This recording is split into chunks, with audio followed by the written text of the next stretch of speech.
beliau kami persilahkan. Allahumma salli ala Sayyidina Muhammad. Assalamualaikum warahmatullahi wabarakatuh. Bismillah walhamdulillah, wassalatu wassalamu ala Sayyidina Rasulillah Muhammad ibni Abdillah wa ala alihi wa sahbihi wa man walah. Wala hawla wala quwata illa billah. Subhanaka la ilma lana illa ma 'allamtana innaka antal alimul hakim. Rabbi shrah li sadri wa yassir li amri wahlul 'uqdatan min lisani yafqahu qawli. Amma ba'du. Yang saya hormati, saya muliakan para kiai, para asatid, hadirin yang dirahmati Allah Subhanahu wa taala, para sesepuh, wabil khusus kepada Gus Ibn Arabi, kepada Ustadz Abdul Hamid bin Kiai Taufik, kepada Bibi Yahya, dan kepada Nadir Masjid Mujahidin, kepada Takmir Masjid Mujahidin, kepada semuanya yang tidak bisa kami sebutkan satu persatu, tapi tidak mengurangi hormat kami kepada mereka semuanya. Syukur alhamdulillah, pada malam hari ini kita diundang, diajak untuk sama-sama bersalawat kepada Nabi sallallahu alaihi wasallam. Mudah-mudahan dengan perkumpulan kita yang niatnya insyaallah dengan niat yang baik, mudah-mudahan Allah subhanahu wa ta'ala turunkan rahmatnya, Allah berikan keberkahannya kepada kita semuanya dan kepada keluarga dan seluruh daerah yang ada di daerah sini, yaitu Randusari.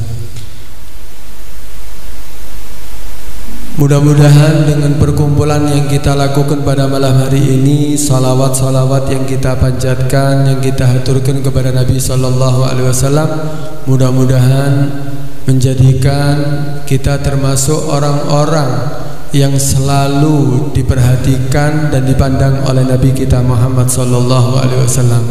Karena memang salawat kepada Nabi ini dianjurkan bukan hanya di masjid seperti tadi yang dikatakan, bukan hanya diadakan sesuai seperti saat ini acara-acara, tapi dimanapun kita bersalawat kepada Nabi. Di rumah kita bersalawat kepada Nabi, di tempat kerja kita bersalawat kepada Nabi, di tempat kerja dimanapun, di pasar bahkan kita dianjurkan untuk bersalawat kepada Nabi. Di jalan ketika kita berjalan dianjurkan untuk memperbanyak salawat kepada Nabi sallallahu alaihi wasallam. Salawat kepada Nabi ini kalau mau dijelaskan fadilahnya sangat banyak. Pernah Nabi sallallahu alaihi wasallam sepertiga malam, karena Nabi sallallahu alaihi wasallam idza jaa sulusul lail, ketika sepertiga malam Nabi sallallahu alaihi wasallam datang keluar. Kemudian ketika di tengah jalan Nabi sallallahu alaihi wasallam memanggil Allah subhanahu wa ta'ala, mengajak kita untuk berzikir kepada Allah subhanahu wa ta'ala. Udkurullah, ingat kamu kepada Allah subhanahu wa ta'ala, ingat kamu kepada Allah subhanahu wa ta'ala. Ja'atir rajifah tatba'uhar radifah, telah datang rajifah, akan datang trompet yang akan ditiup, artinya apa? Hari kiamat. Tatba'uhar radifah, dan juga akan diikuti dengan trompet yang kedua. Udkuril maut wa ma fiha, ingat kematian dan apa yang ada dalam kematian. Udkuril maut, ingat kematian, bima fiha, dengan apa yang ada dalam kematian. Diperintahkan kita untuk ingat kematian. Maka melihat begitu hebatnya Nabi sallallahu alaihi wasallam mengingatkan daripada orang-orang yang ada di sekitarnya, maka Ubay bin Ka'ab mengatakan, "Ya Rasulullah, inni uksiru salata alaika." Ya Rasulullah, aku ingin memperbanyak salawat kepadamu ya Rasulullah. Maka Ubay mengatakan, ya Rasulullah, kam aj'alu salatan laka ya Rasulullah, berapa banyak yang harus aku jadikan salawat untuk kepadamu ya Rasulullah? Maka Nabi mengatakan, masyita, terserah kamu, kamu baru salawat berapapun terserah kamu. Maka Nabi SAW, si Ubay mengatakan, ya Rasulullah, ar-rubu', seperempat daripada berzikir, waktu berzikirku semuanya untuk salawat kepadamu ya Rasulullah. Maka Nabi mengatakan, masyita, terserah kamu apa yang kamu kehendaki. Fa in zitta fa huwa khairul lak, maka jika kamu mau tambah, maka itu adalah kebaikan bagi kamu. As-sulus ya Rasulullah, sepertiga ya Rasulullah. Maka Nabi mengatakan lagi, terserah kamu. Fa in zitta fa huwa khairul lak, kalau kamu mau tambah, itu akan menjadi kebaikan bagi kamu. As-sulusan ya Rasulullah, 2/3 daripada waktuku ya Rasulullah, aku perbanyak untuk bersalawat kepadamu ya Rasulullah. Jawaban Nabi tidak berubah, ma syi'ta fa in zitta fa huwa khairul lak, terserah kamu, kalau kamu mau tambah, itu kebaikan bagi kamu, bukan bagi Nabi, tapi kebaikan bagi orang yang bersalawat kepada Nabi. Maka si Ubay mengatakan, ya Rasulullah, idzan aj'alu kullaha salatan laka ya Rasulullah. Ya Rasulullah, kalau begitu aku akan jadikan semuanya waktuku, aku sibukkan untuk banyak bersalawat kepadamu ya Rasulullah. Maka apa jawaban Nabi SAW? Idzan yukfa dammuk tukfa dhammuk wa yughfar dhanbuk. Kalau begitu akan dicukupi segala keinginan kamu dan akan diampuni dosa-dosa kamu. Artinya, ya, salawat yang kita baca ini bisa mengampuni dosa. Salawat yang kita baca ini bisa memberikan, mengabulkan segala keinginan kita. Banyak fadilah-fadilah salawat kepada Nabi Sallallahu Alaihi Wasallam. Karena itu bersalawat dimanapun dan dalam keadaan apapun, yang penting di tempat yang baik, maka dianjurkan kita untuk banyak bersalawat kepada Nabi Sallallahu Alaihi Wasallam. Hadirin rahmati Allah Subhanahu Wa Taala, Ibn Mubarak pernah ditanya, ma khairu ma utiyar rajul. Ditanya Ibn Mubarak, apa sih yang terbaik yang pernah diberikan kepada seorang lelaki? Pemberian dari Allah yang terbaik itu apa? Maka Ibn Mubarak ketika ditanya seperti itu, Ibn Mubarak mengatakan, ghaziratul aqal, akal yang cerdas. Itu pemberian dari Allah yang sangat baik, yang terbaik. Orang punya kecerdasan akal, itu pemberian dari Allah Subhanahu Wa Taala yang terbaik bagi seorang lelaki. Kenapa? Orang yang cerdas itu akan tahu bagaimana dia harus berbicara, bagaimana dia harus bersikap, bagaimana dia harus menyelesaikan masalah, bagaimana dia harus berhubungan dengan orang yang lebih tua, bagaimana dia harus banyak. Itu orang yang cerdas. Dan orang yang cerdas tahu apa yang seharusnya dia lakukan. Itu Nabi mengatakan apa? Orang yang cerdas itu bukan orang yang pinter bikin pesawat tok, bukan. Orang yang cerdas itu bukan orang yang pinter bikin komputer, bukan. Kata Nabi SAW, al-kayyisu man dana nafsahu wa amila lima ba'dal maut. Orang yang cerdas itu orang yang selalu mempersiapkan dirinya. Man dana nafsahu wa amila lima ba'dal maut. Selalu persiapan, perhitungan terhadap dirinya. Saya mau berbicara, manfaat atau tidak? Saya mau diam, manfaat atau tidak? Saya mau melangkahkan kaki saya, manfaat atau tidak? Itu orang cerdas.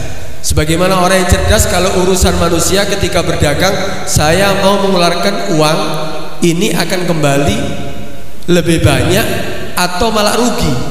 Orang yang berdagang akan berpikir, wah ini rugi, jangan. Oh ini menguntungkan, baru dia akan keluarkan. Itu orang cerdas. Begitu juga ketika dia dikasih sama Allah SWT umur di dunia, dikasih kesehatan oleh Allah, dikasih harta oleh Allah SWT, apa yang harus aku lakukan daripada apa yang aku miliki? Dia akan pikiran, dia akan pikirkan terlebih dahulu. Itu orang cerdas. Kemudian wa amila lima ba'dal maut, orang itu akan mengamalkan apa yang harus dia persiapkan untuk setelah kehidupan ini. Setelah kematian ini apa yang dibutuhkan? Apa uang kita? Enggak. Kendaraan kita? Enggak. Apa yang kita butuhkan setelah kematian? Ini. majelis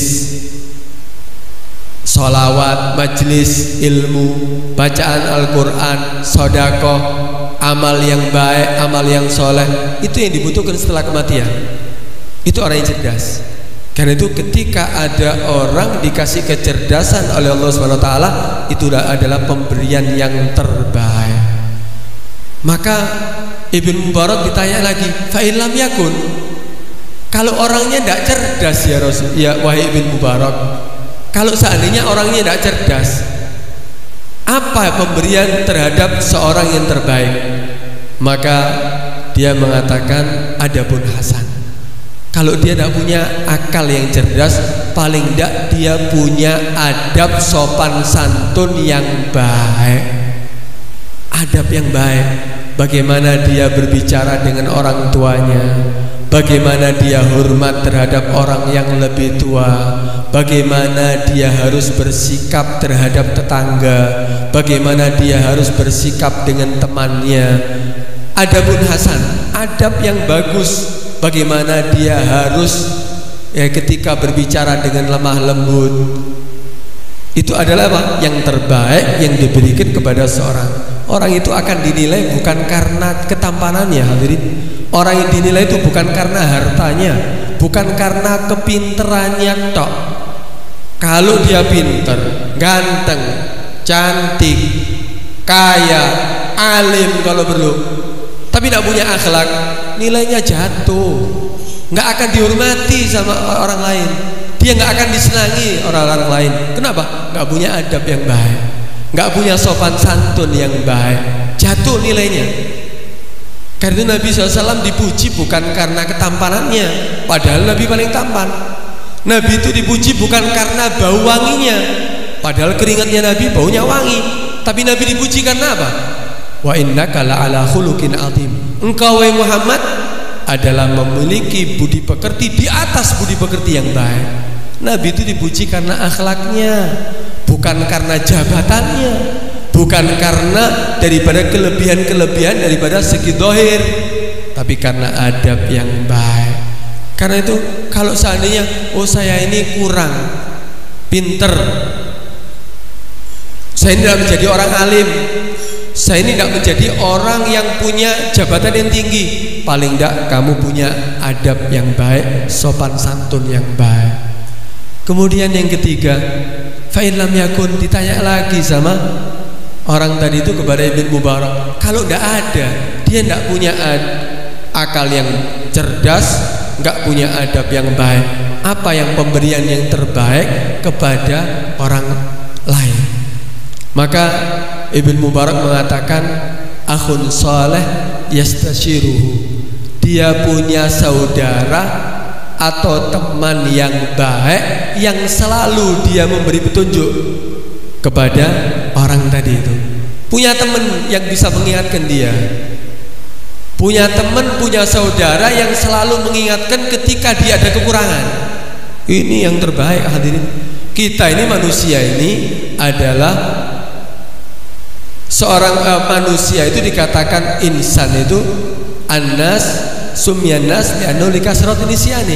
Kita ini dinamakan manusia itu kenapa? Karena sering lupa, sering melakukan kesalahan. Karena itu harus ada orang yang selalu mengingatkan. Siapa yang mengingatkan kita? Ini majelis-majelis kita hadiri, ini mengingatkan kita. Kita ini adalah orang yang mungkin lupa ketika melakukan sesuatu, itu adalah perbuatan yang salah. Karena itu ketika diingatkan harusnya dia menerima. Sama halnya ketika ada orang masak. Ketika masak, setelah selesai masak kuah, setelah selesai dikasih kepada orang lain. Ketika dicicipi kurang asin seandainya, dikasih tahu ini kurang asin. Oh iya tak, alhamdulillah, untung sampai mengingatkan, tambahi garam, dicicipkan lagi. Ini enak. Dia akan seharusnya ketika diingatkan kurang asin, apakah marah? Ya enggak, harusnya dia bahagia. Kenapa? Ketika nanti disuguhkan kepada orang banyak, orang akan merasakan nikmat daripada masakan dia. Ini ada orang salah melakukan kesalahan, diingatkan marah. Ini berarti orang yang dia diajak untuk menjadi sempurna nggak mau, diajak untuk menjadi baik nggak mau. Ya berarti ini orang yang jelek. ini orang yang salah, tetap dia akan tetap dalam kesalahannya, nggak akan bisa menjadi orang yang sempurna. Ini orang seperti ini. Dan itu apa? Kata Nabi SAW, idza aradallahu bi'abdin khairan bassarahu bi'uyubi nafsih. Jika Allah menginginkan kebaikan terhadap seseorang, Allah ini menginginkan kita ini menjadi orang baik, tahu caranya gimana? Bassarahu bi'uyubi nafsih. Allah akan memperlihatkan kekurangan dirinya, entah lewat orang lain, entah lewat saudaranya, entah dia sendiri akan tahu. Dia tahu kekurangannya dia. Itu adalah apa? Allah ingin menginginkan kepada dia apa? Menjadi orang yang baik. Orang bangun tidur ono keteke, tak tahu dia, tapi dikasih tahu sama temennya, ono keteke, dibersihkan. Kan seharusnya apa? Berterima kasih. Kurang ajar kok, ngilokno aku, ngamuk. Ini berarti apa? Orang yang tidak mau berterima kasih terhadap apa orang yang memberitahu kebaikan kepada dirinya. Karena itu ya kita ini harusnya punya teman. Cari teman-teman seperti gitu yang selalu ngasih tahu kita, ini kita cari. Bukan orang yang muji-muji kita tok. Sing muji-muji ku goro. Sama halnya dengan ada orang ya mambune kurang enak. Mambumu enak kayak minyak misik. Itu apa kepujian? Dipuji. Iya, kotoran kamu. Wah, wangi. Apa itu pujian? Bukan pujian, itu justru apa? Penghinaan. Cari saudara-saudara yang mengingatkan kita. Selalu mengingatkan kepada apa? Kesalahan-kesalahan kita yang mungkin kita pernah lakukan tapi kita tidak sadar. Cari orang-orang seperti itu. Bukan malah mencari kesalahan orang. Kalau kita kan sekarang kan cari kesalahan orang, entah di medsos, entah kita di hadapan orang lain, yang kita cari kesalahan orang. Padahal kesalahan kita banyak. Kesalahan kita ini lebih banyak daripada yang kita salahkan orang lain tadi itu. Kata Sayyidina Umar mengatakan, la tushghilu anfusakum bidzikrin nas fa innahu bala. Kata Sayyidina Umar bin Khattab, dia mengatakan, jangan kamu sibuk untuk menyebut-nyebut kesalahan orang lain, kekurangan daripada orang lain. Kenapa? Itu bala, itu musibah bagi kamu. Alaikum bidzikrillah fa innahu syifa. Sepatutnya bagi kamu untuk selalu mengingat Allah. Ingat Allah, selalu berzikir kepada Allah, istighfar, baca sholawat. Kenapa? Fa innahu syifa. Itu obat bagi kamu. Ketika kamu berzikir kepada Allah, ngobati hati, kotoran-kotoran hati kamu, ngobati daripada dosa-dosa kamu. Alaikum bidzikrillah wala tusilu bidzikrin nas fa innahu bala. Jangan kamu menyebut kesalahan atau kekurangan daripada orang lain. Kenapa? Itu bala, musibah bagi kamu. Orang itu kalau sudah hatinya bersih, dia tidak akan puas, tidak akan berhenti daripada berzikir kepada Allah Subhanahu wa ta'ala.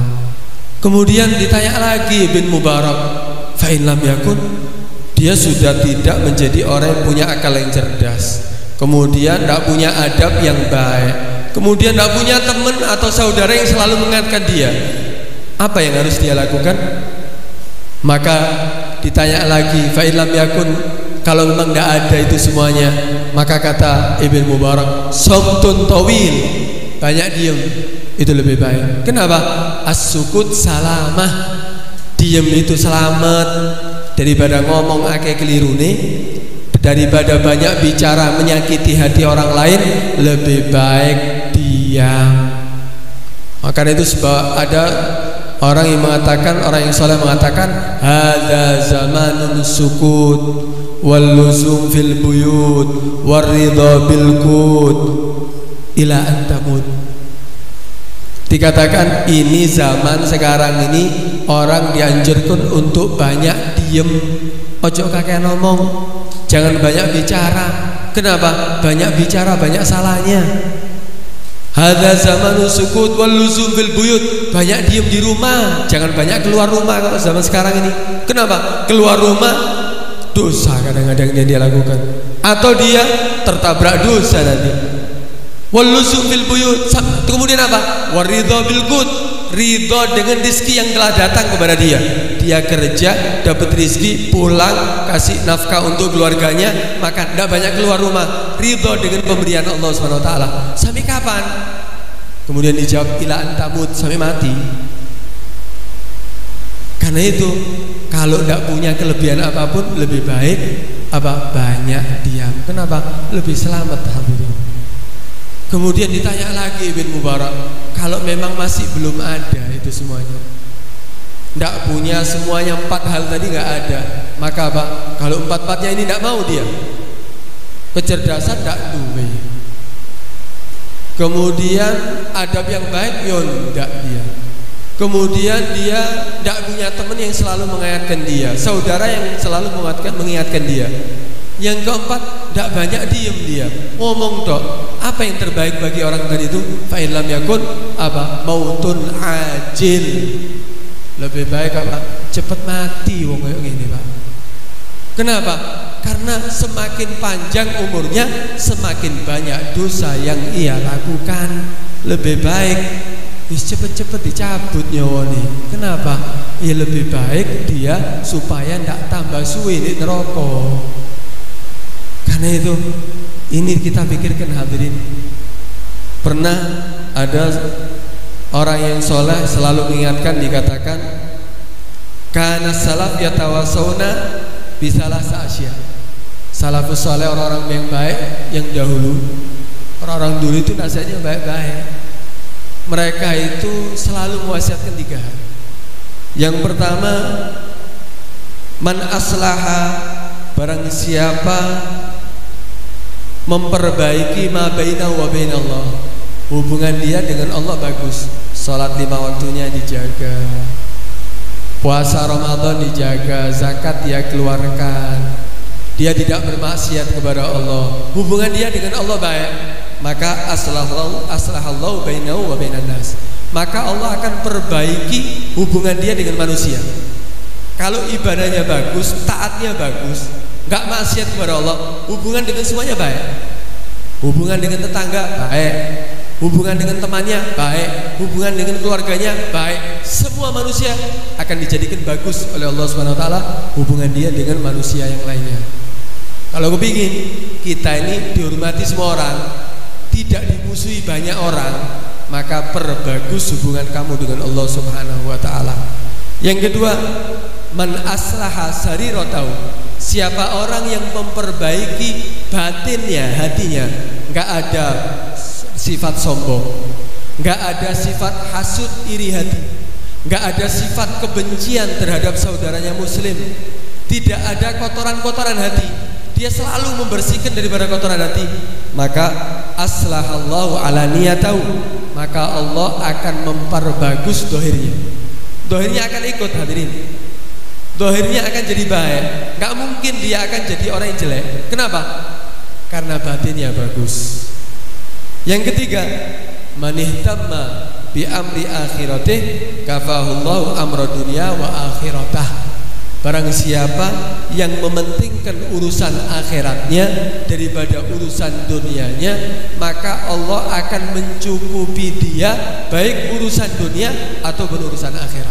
Ini kadang-kadang yang orang sekarang banyak bingung rizkinya, bingung masalah dunianya, bingung masalah pekerjaannya, bingung masalah ngurusi anak istrinya, bingung masalah urusan duniawi. Sebetulnya satu, kita bisa mendapatkan semuanya, bukan hanya urusan dunia, akhiratnya kita dapat. Satu hadirin yang harus kita lakukan apa? Kita pentingkan urusan akhirat. Sholatnya gimana? Ibadahnya gimana? Taatnya gimana? Kalau kita bagus semuanya, urusan dunia dan akhirat dicukupi semuanya, dimudahkan oleh Allah Subhanahu Wa Taala semuanya. Karena itu ini nasihat. Seandainya katanya Pak ditulis dengan tinta emas, itu lebih baik nasihat ini daripada emas sekalipun. Karena itu ini kita selalu pikirkan, kita hubungan kita kepingin baik terhadap masyarakat, maka berbagus hubungan kamu dengan Allah. Kita kepingin dohir kita baik, maka perbagus hati kamu, jangan ada sifat-sifat kotoran hati. Yang ketiga, kalau kita ingin urusan dunia akhirat kita lancar, maka maka perbagus, pentingkan urusan akhirat kamu, maka kita akan dimudahkan oleh Allah Subhanahu wa taala segala urusan kita. Mudah-mudahan Allah Subhanahu wa taala menjadikan kita termasuk orang-orang yang dikehendaki menjadi orang-orang yang baik. Mudah-mudahan Allah Subhanahu wa taala perbagus, perbaiki, dan mudah-mudahan Allah bersihkan hati kita daripada kotoran-kotoran hati, dan mudah-mudahan Allah Subhanahu wa taala jadikan kita termasuk orang-orang yang selalu taat kepada Allah, dan Allah Subhanahu wa taala panjangkan umur kita semuanya dalam keadaan sehat walafiat, dalam keadaan taat kepada Allah Subhanahu wa taala. Amin ya rabbal alamin. Ini yang bisa saya sampaikan, kurang lebihnya mohon maaf yang sebesar-besarnya. Hadza minni wal afu minkum. Wassalamualaikum warahmatullahi wabarakatuh.